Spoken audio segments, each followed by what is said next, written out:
It is 2025, and white women are still calling the police on black people that are doing absolutely nothing to them. Walking, barbecuing, bird watching, sitting in a Starbucks, just existing. And they always say the same thing: I was scared. Now let's talk about the involvement of white women in slavery. When people think of slavery, a lot of people assume and visualize male slave owners, but there were a lot of white women that owned slaves. What's up, family? Welcome back to my YouTube space where we speak real, uncut, and apologetic. Now, today we are diving into this statement that there is this one white lady straight up said that white women are the problem for black people. And she wasn't being sarcastic. She was serious. She was real. She said white women are responsible for a lot of the pain black people are going through, even contributing for us being jailed, contributing for profile, contributing for a number of things that black people are going through. So let's talk about it. Let's unpack it, okay? Is she telling the truth? Is this white guilty, or is she exposing something that long has been hidden behind feminism and smiles? Before we go down into that video, let's watch this clip of her talking and then we come back here and react. Call out white women too. They get away with the most, especially against black people. So I'm using your comment to respond, but this video is for white women. America has done a really good job as painting white women as these innocent and passive bystanders when it comes to the atrocities that have been committed against black people. We saw white men physically carrying out those murders and violent acts, but in reality, in most cases, it was white women that were the mastermind behind them. The rest of this video is going to be examples of times when white women were the masterminds behind these violent acts and murders. So trigger warning. First, let's talk about the Rosewood massacre. In 1923, a white woman named Fannie Taylor had an affair on her white husband with another white man. That white man beat and raped her, and instead of taking accountability for what she did, she blamed her attack on an innocent black man named Jesse Hunter. There was no evidence that he actually did it, and they could not find him. So they launched a manhunt in Rosewood. I'm going to read an article explaining the details of what happened. On January 2nd, a mob of white men kidnapped, tortured, and lynched Sam Carter, a black craftsman from Rosewood, on suspicion that he had helped Jesse Hunter escape. White men continued to terrorize Rosewood, searching for Mr. Hunter, and black residents armed themselves in defense. Late on the night of January 4th, a white posse fired into the home of black Rosewood resident Sylvester Carrier, whom they suspected of harboring Mr. Hunter, and killed an elderly woman. A gunfight between Mr. Carrier and the mob lasted into the early morning, killing people on both sides. Outraged that black residents had fought back, the posse left the scene to regroup and returned with more men. On January 5th, a mob of between 200 to 300 white men attacked Rosewood, killing an estimated 30 to 40 black men, women, and children on site, and burning the town to the ground. Black residents hid in the woods and fled by train to Gainesville, Florida, never to return. Survivors later recounted that Fannie Taylor had made false accusations against Jesse Hunter to conceal her extramarital affair with a white man. A whole successful black town destroyed because a white woman couldn't keep her legs closed and not cheat on her husband. Next is the story of Emmett Till. In the summer of 1955, 14-year-old African-American Emmett Till had gone on vacation from Chicago to visit family in Money, Mississippi. He was shopping at a store owned by Roy and Carolyn Bryant, and someone said he had possibly whistled at Mrs. Bryant, a white woman. At some point around August 28th, he was kidnapped, beaten, and pew-pewed in the head, had a large metal fan tied to his neck with barbed wire, and was thrown into the Tallahatchie River. His body was soon recovered, and an investigation was opened. Roy Bryant and his half-brother Jay Millum were accused of the murder, and an all-white, all-male jury acquitted the both of them. In 2007, at age 72, she told Duke University senior research scholar Timothy Tyson that she had lied about Till having made verbal and physical advances on her. In a new book, The Blood of Emmett Till, Tyson writes that she told him, "Nothing that boy did could ever justify what happened to him." In 2007, a grand jury in Mississippi declined to indict the white woman who accused 14-year-old Emmett Till of making advances towards her nearly 70 years ago, allegations that led to the black teen's brutal death. Emmett Till never got justice. Next is the case of the Scottsboro boys. On March 25th, 1931, 9 black teenagers, Hayward Patterson, Clarence Norris, Charlie Weems, Olin Montgomery, Ozzie Powell, William Robertson, Eugene Williams, Roy Wright, and Andy Wright were riding a freight train through Alabama looking for work during the Great Depression. 2 white women, Victoria Price and Ruby Bates, were also on board. After an altercation between the black and white men on the train, the white women accused the black teens of rape to avoid charges of illegally riding the train and possibly sex work. All white juries and rush trials resulted in 8 death sentences. The youngest, Roy Wright, was only 13 and got a mistrial. No physical evidence supported the accusations, and Ruby Bates later recanted, saying that no rape ever occurred. The Supreme Court overturned their convictions in 1932 due to ineffective counsel, a key factor in the case. The Scottsboro boys were retried multiple times, and while 4 of them were eventually released, 5 others were convicted and sentenced to prison terms, including 1 death sentence that was later commuted to life. The state of Alabama eventually granted posthumous pardons to the 3 Scottsboro boys who had not been pardoned or had their convictions overturned. I apologize if I have misspoken on this particular story, because the court cases and the hearings are very confusing to read because there were so many trials on these. So if I said anything wrong, please just correct me in the comments. Next is the story of Lena Baker. She worked for a white man named Ernest Knight, who was a local grist mill owner. Knight was abusive, sexually exploitive, and allegedly held Baker against her will, a dynamic that mirrored slavery. According to court testimony, Knight locked Baker in his grist mill for days at a time, and she said she was fearful for her life. On April 30th, 1944, Baker shot and killed Knight during a physical altercation, stating that it was in self-defense and that he tried to hit her with a metal bar. She immediately turned herself into police and explained everything. She was tried by an all-white, all-male jury. Her court-appointed lawyer did nothing in her defense and did not appeal her conviction. She was convicted of capital murder and sentenced to death by electrocution. Now, her abuser was a white man, but it was white women that had a huge role in her death.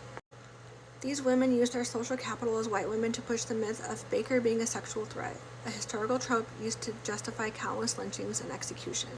Her last words were, "What I done, I did in self-defense, or I would have been killed myself. Where I was, I could not overcome it. God has forgiven me. I have nothing against anyone. I picked cotton for Mr. Pritchett, and he has been good to me. I am ready to go. I am 1 in the number. I am ready to meet my God. I have a very strong conscience." In 2005, she was pardoned posthumously by the Georgia State Board of Pardons and Paroles. Next is the story of Susan Smith. In 1994, she murdered her own children, 3-year-old and 14-month-old sons, then falsely claimed a black man carjacked her and kidnapped them. An enormous manhunt targeted innocent black men. Her lie played on racial stereotypes and could have led to more deaths. She eventually confessed to the murders.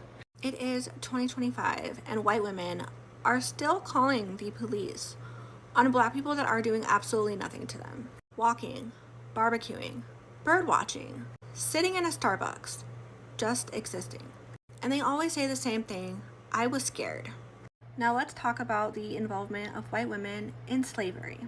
When people think of slavery, a lot of people assume and visualize male slave owners, but there were a lot of white women that owned slaves.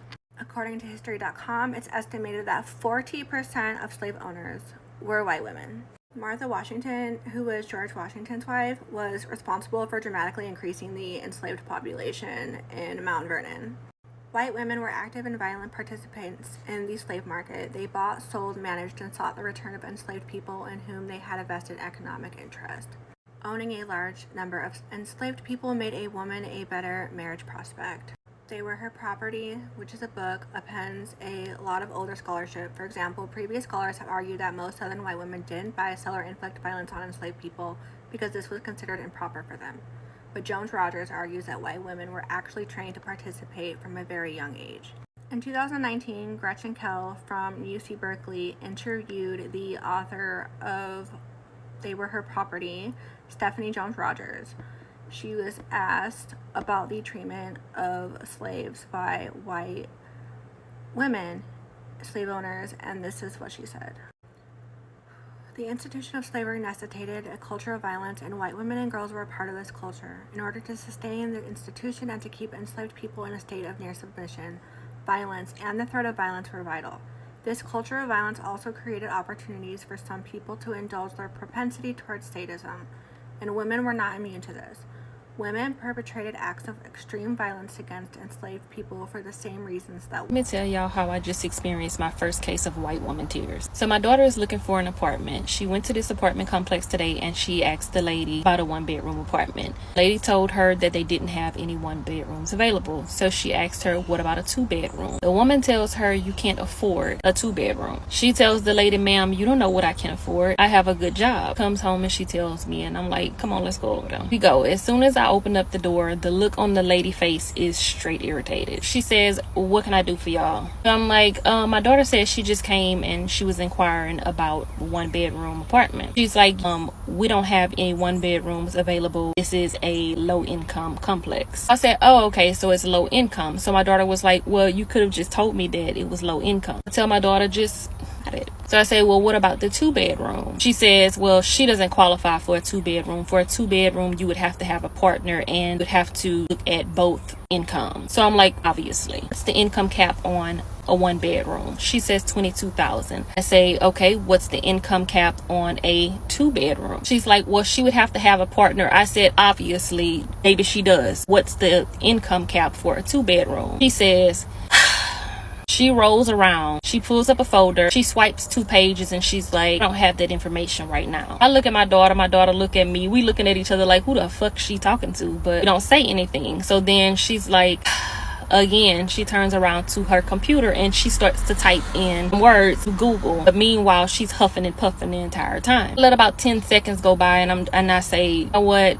Don't even worry about it. She turns around. I said, since we have walked in the door, I've had a nasty attitude. You have been talking to me reckless. She's like, I don't have an attitude. I just have a lot going on here. I'm looking for something and I can't find it. I said, you're frustrated. I understand. As a business owner, I would never treat someone the way that you are treating us. My daughter came a while ago, talked to her crazy and real reckless, and we just had some questions that we wanted to ask. I would never treat someone the way that you have treated us since we walked into this complex. It is bad business the way you are talking to us. I said, since we walked in, your attitude has been, hurry the fuck up. I don't have time for this shit. This is your job. We attitude the way that you do and be talking to people any kind of way. This bitch looked at me and said, I don't appreciate you cussing me out. The 3 black people in the room looked at each other. We said, the black lady that works there looks at her like, my daughter said, what you talking about? When did she cuss you out? She gets to stumbling.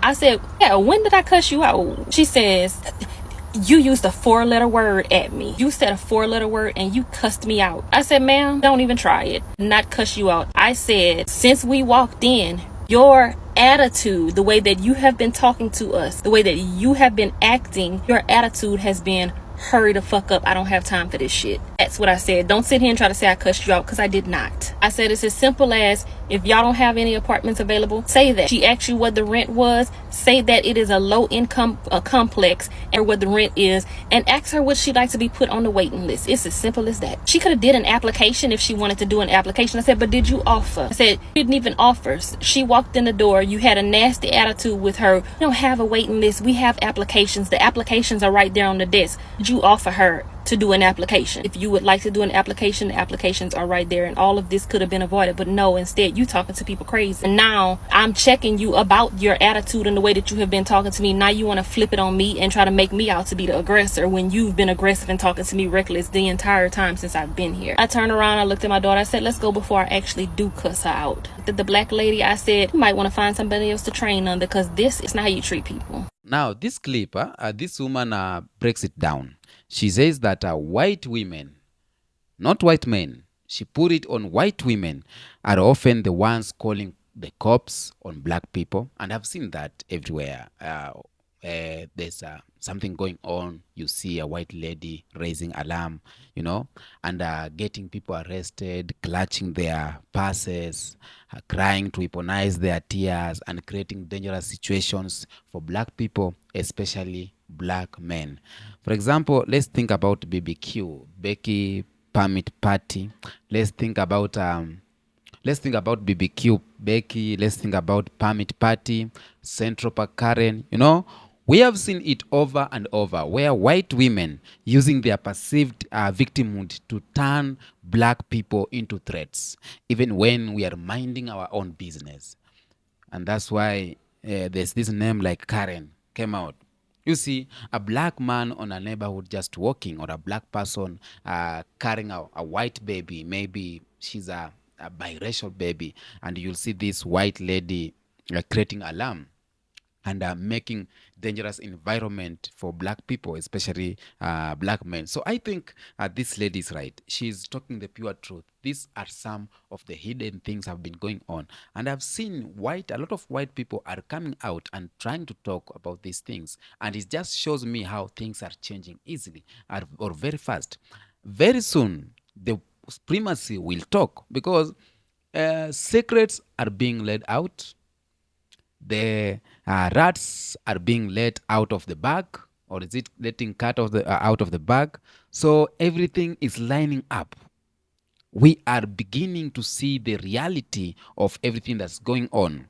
Now let's go historically for a second, okay?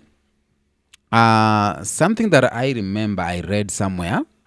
I remember of Emmett Till. Of course, the lady has given examples, but when I was going through, I remember or I read something of Emmett Till, a 14 years older black boy lynched because a white woman lied. And that wasn't the first or last time white femininity was used as a weapon against black bodies. In slavery, white women were not innocent. That's for sure. Even in slavery, white ladies were not innocent. They owned slaves, they abused slaves, they benefited from the systems and still do. And not only white women, even white people, the white men at large. But I'm just reacting on this video where she's talked about the white women and what they do to the black people and what they have caused to the black people. And I'm very happy that she's coming out and talking about it. And she is sending this message to the white ladies or white women. She is addressing her own community, and which is something, it's good. So white womanhood has often been portrayed as pure, delicate, and needing protection. We have seen white tears, And what does that mean to black people? What does that mean to black people? It means we become the danger, we become the criminal, we become the aggressor. Because a white woman is pure, a white woman is delicate. When she says, she said. When she shouts, you're being beaten. When she said, and that is a system, and that is a setup, and that is exactly what this lady or this woman is calling out. A system that have weaponized white women against black people. A system that use white ladies to profile white women or black bodies. So let's bring it in nowadays, current situation. You have seen the videos of a black man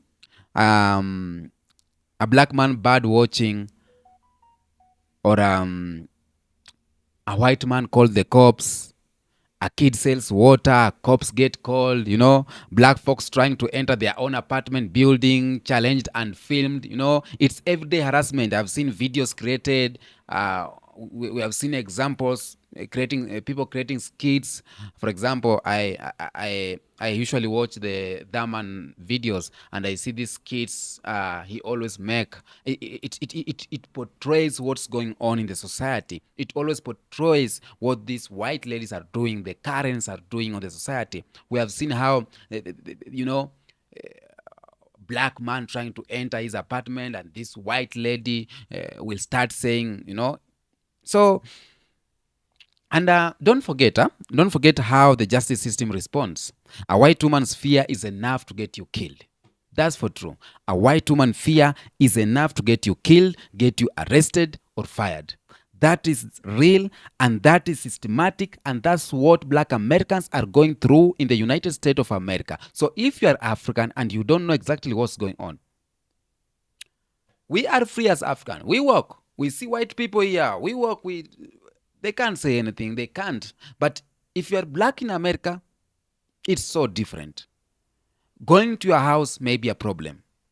You forgot your car key inside. You are trying to break inside. It's a problem. You are walking with a white kid. It's a problem.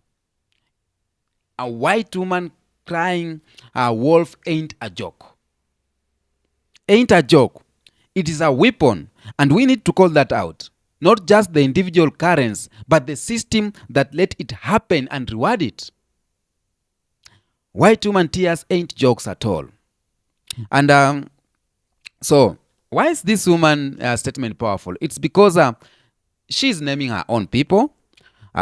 She's not deflecting to men or blaming the system without taking responsibility. She is saying we white women are part of the problem. She is acknowledging the white women. First of all, we are the problem as white women so that we can go to the system. The system comes after white women. And most white liberals won't go there. They will post BLM. They will wear kente clothes or these Maasai shukas, maybe cry a little, but they won't talk about they are often the front line of racial violence in everyday life. The ones doing, making the calls, refusing to speak up at the family dinners. They won't accept that. They won't accept they are the one causing a lot of black people or black men going to jail. They will post BLM. They will say, oh, segregation. They will talk. But they won't call, they won't. So when we see a white lady trying to speak it out, trying to speak the truth, that is what we want. So she's, it is rare to find someone incriminating him or herself. It's rare to see someone taking herself or himself to jail that I did this bad. It is so hard.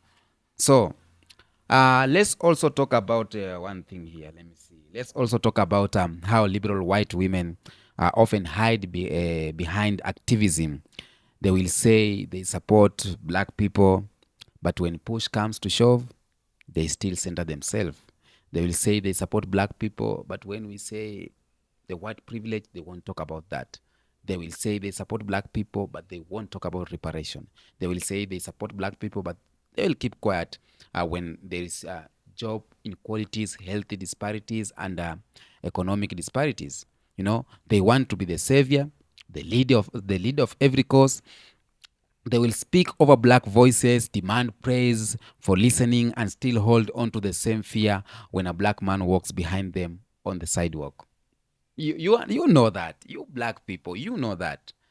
Tell me in the comment section, have you ever walked behind a white lady or a white woman and how she behaves? You will just know she's judging you. Have you ever? Tell me in the comment section. So for these white ladies doing those things, that's not allyship. That's ego. And too many black people get hurt while white women try to feel better about themselves. That's for real. So we need to have accountability moving forward. So what I take away from this video, or what is the takeaway from this video, it's not just about one woman making a statement. It's about truth. White women has to take real accountability, not just a lip service. That means educating themselves, having these dinner conversations, speaking out to their own, checking their reflex, and understanding that their actions have real world consequences, long-term consequences to black lives. They have to understand that passing this to their children is passing the hatred and the slavery and the systematic oppression. So they need to come out and talk about it. Of course, it's very hard.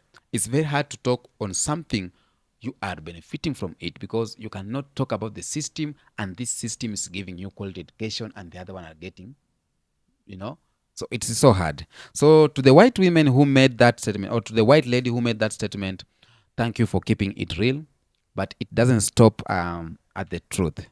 It has to move to actions. Calling yourself the problem is one step of fixing things up, but we have to go to the step 2, step 3, and step 4 to make sure that each and everything is settled. So we as black people, we know what's going on and we need to keep it real too. We need to avoid these currents. We need to put ourselves on a safer way, because I see these videos and it is danger left, right, center. So to my people who are watching these videos, what do you think? Is she right? What do you think? Tell me in the comment section. Are white women more dangerous to us than even white men? In some ways. So drop your comments down there. And this is Kenyan Beast bringing to you the truth they don't want us to say. Like, comment, and subscribe. You can join my membership button. It's down there. And you can thank by sending some super thanks to. I will appreciate. Until next episode, peace out.